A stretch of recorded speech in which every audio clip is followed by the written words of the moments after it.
Super Bowl 56 is in the books, ending the longest season in NFL history. How did the new guys perform in the expanded 285-game slate?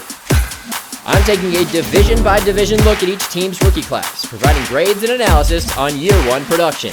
First up, the AFC West. Kansas City's grade is all about maximizing picks. The Chiefs sent their first-round pick in 2021 and other selections to Baltimore to acquire left tackle Orlando Brown, and those were assets well spent.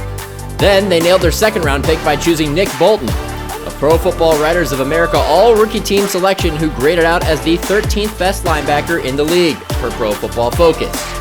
Kansas City followed that up by finding its center of the future in Humphrey, who began his NFL career by performing better than any other player at the position per PFF. He also earned PFWA All-Rookie honors. That was the rookie. That was Creed Humphrey. And finally, a premier Day 3 find came in the form of Trey Smith, who teamed with Humphrey and Joe Tooney to make an excellent interior trio.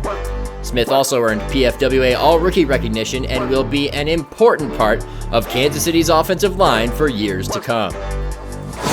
Well, the Broncos certainly knocked their first two picks right out of the park. Patrick Surtain II quickly validated Denver's selection of him with his first career interception in Week 2.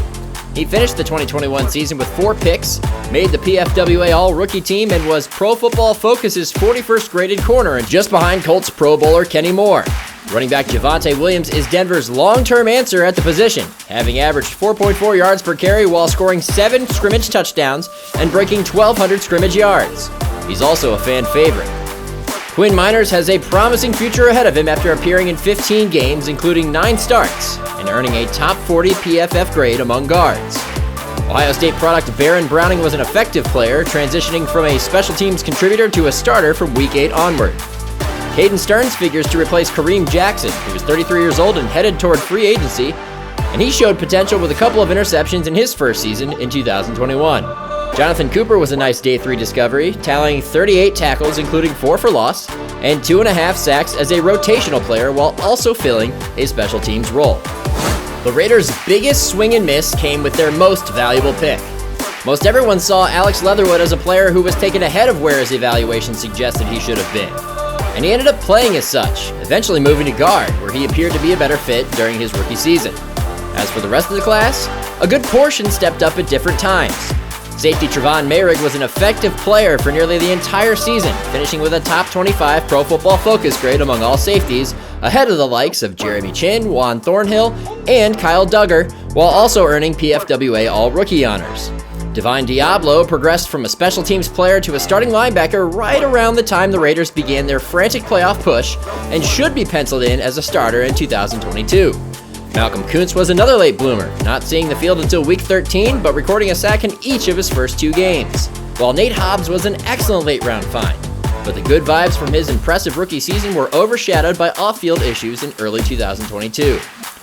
The debate between Rashawn Slater and Penei Sewell didn't gain a ton of steam during the draft process, but after one season of play, they're a lot closer than most likely expected. Slater was a stellar tackle from the start of his NFL career, finishing as the 8th highest graded tackle in the league, while Penei Sewell finished 23rd. Slater also earned PFWA All-Rookie Team honors in his first season. The Chargers now have a trustworthy tackle in place to protect Justin Herbert. Asante Samuel Jr. began his NFL career on a strong note, but ended up fighting through a tumultuous season that included time missed due to injury. Josh Palmer finished 5th on the team in targets and put up strong production when helping to fill in for Keenan Allen and Mike Williams down the stretch. Touchdown, Josh Palmer!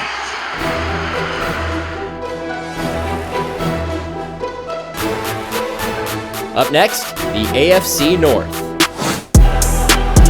Jamar Chase lit up the NFL in 2021.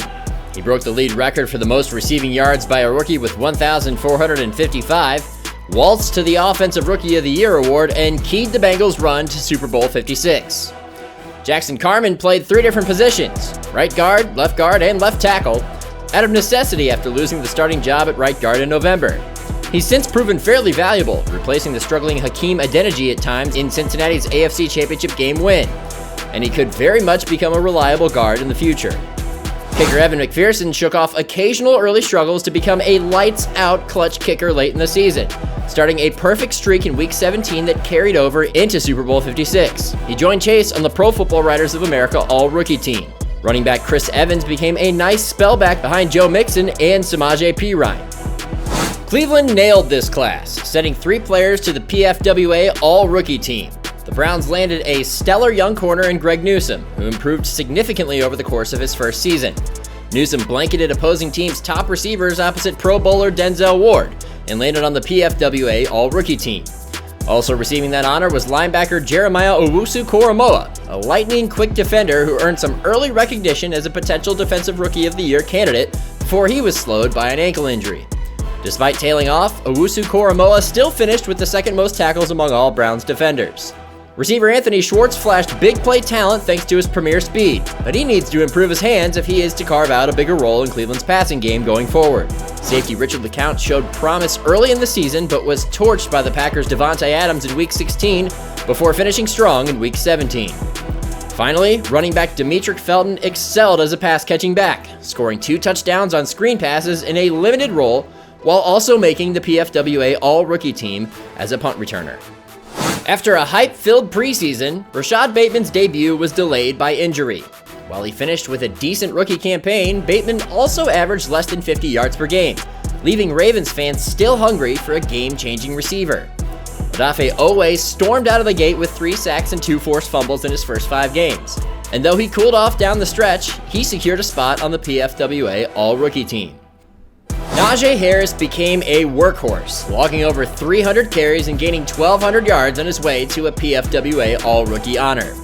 The fact that he was running behind an inexperienced offensive line likely accounts for his relatively modest per-carry average, which finished at 3.9 yards, and his rushing touchdown total, which ended at 7. Harris also contributed in the passing game, catching 74 passes for 467 yards and 3 touchdowns, and will be a key part of Pittsburgh's offense going forward. Another key part, tight end Pat Freiermuth, who excelled in his first season, catching 60 passes for 497 yards and 7 touchdowns. He'll be another important part of the Steelers' offense in the future, and has already drawn comparisons to franchise hero Heath Miller. Up next, the NFC East. Dallas hit a 450-foot home run with its selection of Micah Parsons, going with the best player available over a clear need at 12th overall and reaping the rewards. Parsons won Defensive Rookie of the Year and earned first-team All-Pro and Pro Bowl honors, completing a trifecta that has him entrenched as a key defensive star for years to come. Most of Dallas's positive grade is built on the massive success of the Parsons pick, as it's more of a B class without the star linebacker. Defensive tackle Osa Odigizua played in all but 1 game, recording 2 sacks and 36 tackles, including 6 for loss. Devontae Smith was what Jalen Reagor could not be in 2020, a difference-making rookie receiver. Smith averaged 14.3 yards per reception, flirted with 1,000 yards overall, and caught 5 touchdowns to kick off a career filled with exciting potential. He's the jewel of this class for Philadelphia and might have beaten out Jalen Waddle for a spot on the Pro Football Writers of America All-Rookie team if Philadelphia had a better passing offense. Landon Dickerson was forced into action early in the season and ended up exceeding expectations, ranking among the top 25 guards in Pro Football Focus grades and building a case for optimism going forward. The Eagles certainly have their starting left guard in Dickerson, who was listed by PFF as Philadelphia's early breakout candidate for 2022. Defensive tackle Milton Williams played over 450 defensive snaps, recording 2 sacks and 6 tackles for loss. He made an impression on older teammates and has a promising future. Running back Kenneth Gainwell was a very exciting, versatile playmaker who rushed for over 4 yards per carry and 5 rushing touchdowns. He also caught 33 passes for 253 yards and another score in Philadelphia's backfield rotation. Into the end zone, touchdown for the Eagles. The Giants' entire 2021 season can be summarized by Kadarius Toney's rookie campaign. The first-rounder struggled to stay on the field due to multiple injuries, but when he was available, he occasionally exploded, as in his 10-catch, 189-yard performance in Week 5. He just wasn't available enough to make a significant difference for a struggling offense that saw its coordinator fired during the season. Toney could still make this pick look like a home run, but there's a lot of boom or bust potential. The Giants nailed the selection of Azeez Ojulari, who led the team in sacks with 8 and figures to be a key part of this defense for years to come. Jones will flip it to Kadarius Toney. Toney wants to throw it, and he's able to complete. Jamin Davis arrived to Washington with much fanfare, rocketing up draft boards thanks to his premier athleticism, but he was slow to adjust to the NFL. That doesn't mean his future isn't still bright. He just didn't provide the expected return as a rookie. Sam Cosmi struggled with injuries, but not with performance, impressing evaluators with his run-blocking ability. He'll need to be better in the passing game, but he provided enough proof for Pro Football Focus to name him as the Commanders' early breakout candidate for 2022. De'Ami Brown played less than 35% of offensive snaps and didn't live up to the hype as a rookie, but Taylor Heineke's replacement of Ryan Fitzpatrick likely had something to do with that. Brown flashed his potential and could make progress in his second season. Tight end John Bates stepped into a starting role following the loss of Logan Thomas and Ricky Seals-Jones to injuries, catching 20 passes for 249 yards and 1 touchdown. He could produce at a higher rate with a larger full-time role, if that's what the Commanders have planned for him. Meanwhile, you got John Bates with some tough running. Next up, the NFC South.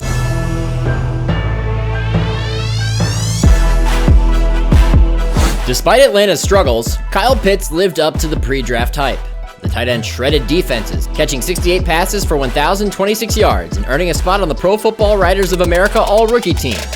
The only lowlight? He scored just 1 touchdown in 2021. Pitts will be an essential part of Atlanta's offense for years to come, well after Matt Ryan walks away from football. Adetokunbo Ogundeji provided Atlanta with great value as a rookie, and the Falcons staff seems to think highly of him after 1 season. He's on track to become a key part of Atlanta's defense. Pete Werner was the latest Ohio State product to play well in New Orleans, finishing as the 6th-ranked linebacker in defensive grade per Pro Football Focus. He'll play a larger role in the future, especially if the Saints can't find a way to keep Quan Alexander. Paulson Adebo had some bright spots, recording 2 interceptions in his first 5 games, but also battled the ups and downs typical of a rookie corner. He'll continue to play a key role that could expand in 2022, with the Saints turning over some of the roster for salary cap purposes. Ian Book's only game action came with short notice because of positive COVID-19 infections, and it ended up being a dreadful 2-interception experience. The Saints have to answer the quarterback position, and Book doesn't appear to be ready to take over. J.C. Horn's promising rookie season met an unfortunate premature end due to injury after just 3 games. Horn still showed the potential that made him a top 10 pick though, intercepting a pass in his second professional game. He just needs to get healthy. Terrace Marshall had an exciting preseason, then suffered in part because of Carolina's revolving door at quarterback. It's tough to judge his performance when considering the instability under center, and I remain high on his potential in this offense. Brady Christensen's fit will remain a debatable topic as long as Matt Rule is the coach in Carolina, but he should be a part of the Panthers' starting offensive line in the future. Like Marshall, tight end Tommy Tremble was underutilized in his first season as part of an anemic offense that saw its offensive coordinator relieved of his duties during the season. A better scheme and quarterback should help Tremble produce at a higher rate in the future. Chuba Hubbard ended up manning a larger role than expected thanks to Christian McCaffrey's latest injury, and flashed the potential that made him a fan favorite at Oklahoma State, but he still averaged just 3.6 yards per carry. He's a spellback when McCaffrey is healthy, which fits his draft position. Joe Tryon-Shoyinka played a rotational role as an edge rusher slotted behind Jason Pierre-Paul and Shaquille Barrett, but flashed potential of becoming a productive full-time starter in the future. Even though he didn't pop as much as some of the other first-rounders, he was Tampa's best pick by a long shot. Wilson sails that and it's picked off. Let's go, Waddle. Holmes has that one. That's Gregory Rousseau. Following a disappointing season from the Buffalo defense in 2020, Brandon Beane and Sean McDermott clearly went into the 2021 draft seeking more edge juice, ultimately spending their first 2 picks on a pair of defensive ends. Gregory Rousseau got off to a hot start, then slammed into the rookie wall, but still started all 19 games, including the playoffs. Terrell Basham was another matter. With Jerry Hughes and Mario Addison past their prime and set to hit free agency, the Bills need Rousseau, Basham, and 2020 second-rounder A.J. Epinesa to make the leap in 2022. One guy who already seems to be a keeper? Tackle Spencer Brown. He started 12 games, including both playoff contests, and looks to be a reliable lineman for the future. Zach Wilson just did not look like an NFL quarterback in year 1. The number 2 overall pick finished dead last among qualified quarterbacks in passer rating, second to last in QBR, and in the nether regions of Pro Football Focus's QB grades and Greg Rosenthal's final rankings. Wilson has the skills necessary to succeed, but he has a steep climb ahead of him. As for the rest of the class, the Jets enjoyed positive returns on their next 3 selections. Elijah Vera Tucker made the Pro Football Writers of America All-Rookie team as an athletic left guard who's a weapon in the run game. Receiver Elijah Moore, New York's only pick on day 2 of the draft, missed multiple games due to injury, but when he did play, he showed plenty of promise. Running back Michael Carter also dealt with injuries, but the 4th rounder was easily New York's best backfield weapon as a runner and receiver. And another guy with the same name, defensive back Michael Carter, also produced as a nickelback, rounding out a solid group of young contributors. Mac Jones outperformed expectations as a rookie and ended up being the best of the bunch in his first season, guiding the Patriots to a return to the playoffs. Christian Barmore was also a wise selection, proving to be a round 2 coup with 48 quarterback pressures per Pro Football Focus. Ramondre Stevenson provided a victory for those staunchly against spending a high pick on a running back, finishing as Pro Football Focus's highest graded rookie runner while also showing shades of LeGarrette Blount in his first year with the Patriots. The combination of quality production makes for a strong class for the Patriots, even if it didn't bring the same pre-draft star power. The proof was in New England's pudding. Jalen Waddle was precisely what the Dolphins needed in the passing game, setting a rookie record with 104 catches while also leaving most everyone feeling as if he was only just scratching the surface. That bodes well for the Dolphins going forward. Safety Javon Holland was another quality choice for Miami, finishing as the 4th highest graded rookie at any position per PFF, and Jalen Phillips finished strong, ending the season with 8.5 sacks and landing alongside Waddle and Holland on the Pro Football Writers of America All-Rookie team. Next up, the AFC South, examined and assessed by writer Gennaro Felice. Amidst all the negative energy, the 2021 rookie class served as a beacon of hope in Houston. Despite not going on the clock until the 3rd round, the Texans unquestionably boast the AFC South's most productive rookie class. Quarterback Davis Mills produced some sparkling numbers in his final 5 starts of the season, and even outdueled quarterbacking darling Justin Herbert in a shocking upset of the Chargers. With his play down the stretch, Mills gave the Texans plenty of reason to ride with him as their starter entering 2022. And solid returns from receiver Nico Collins, tight end Brevin Jordan, and defensive tackle Roy Lopez rounded out the division's best group. Trevor Lawrence was the consensus can't-miss quarterback of the 2021 draft, but it was quite a letdown to see the rookie fail to complete 60% of his passes, average an NFL-low 6 yards per attempt, and throw an NFL-high 17 interceptions. His passer rating of 71.9 finished south of every qualified passer besides a fellow passenger on the rookie struggle bus named Zach Wilson. Lawrence also wasn't operating in an even close to ideal situation, which cannot be excluded from his evaluation. As for the rest of the group, cornerback Tyson Campbell steadily improved over the course of his debut campaign as a 14-game starter, while tackle Walker Little and safety Andre Sisco both finished the season with quality play in the starting lineup. It's not all bad, but it's a long road back to contention for the Jaguars.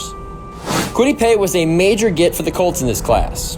Paye started 15 games and logged 642 snaps, 80 more than the rest of the Colts class combined.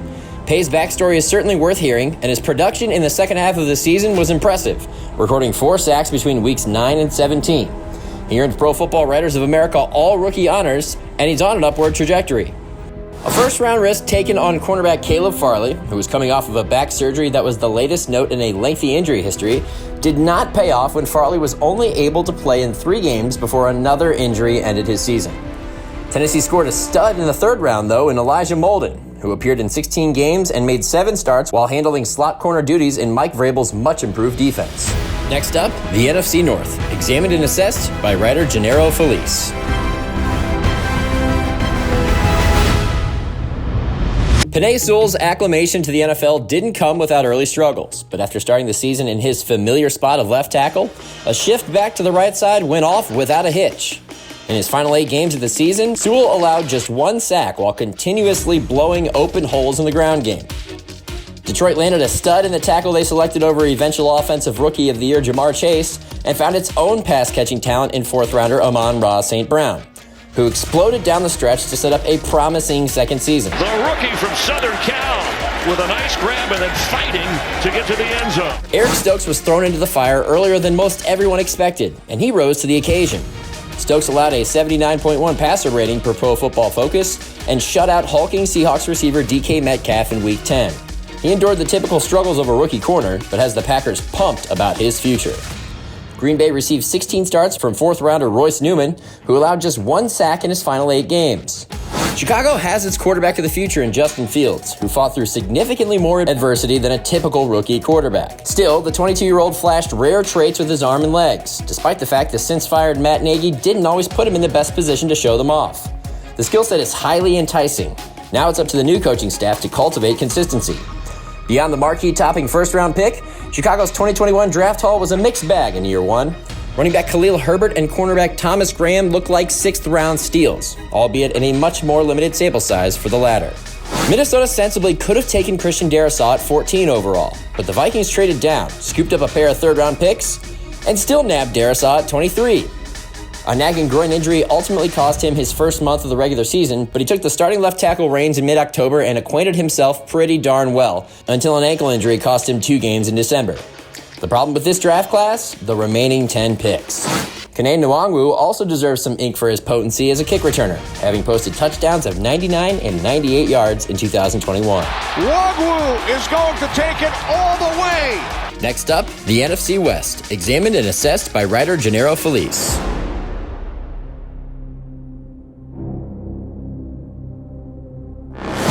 San Francisco's earth-shaking trade in the 2021 draft bluntly revealed the 49ers' opinions of their incumbent quarterback. Jimmy Garoppolo simply isn't good enough. He was ready to take over as a rookie, but still displayed a rocket arm and powerful running ability that might force the 49ers' hand this offseason. To his credit, though, 49ers GM John Lynch made hay outside the top 100. Elijah Mitchell rose to the top of San Francisco's injury-riddled backfield, and despite dealing with health setbacks of his own, set a franchise rookie record with 963 yards. In his first half-dozen games, cornerback Ambry Thomas rebounded down the stretch, giving San Francisco some quality return late in the draft.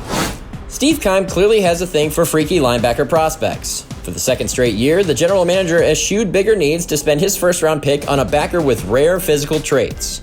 Unfortunately, for the 2nd straight year, hype exceeded reality, as Zaven Collins struggled to get consistent snaps in year 1. The Cardinals' 2nd and 3rd selections each played more snaps than the first-rounder, providing mixed results. Rondale Moore flashed the electric open field ability that made him a freshman sensation at Purdue, but he also missed the last 3 games of the regular season with an ankle issue. Meanwhile, cornerback Marco Wilson was forced into the starting lineup after Malcolm Butler hit the reserve retired list in August due to a personal matter, and the 22-year-old corner wound up starting 14 games, including Arizona's playoff loss. Les Snead's not going to lose any sleep over this grade. That shiny new Lombardi trophy completely validates the general manager's unique handling of draft currency, even if his lone top 100 pick was generally a non-factor. Fortunately, Snead scooped up a keeper with the Rams' other day 2 pick. Snead spent it on linebacker Ernest Jones, who stepped into the starting lineup after LA traded Kenny Young in late October.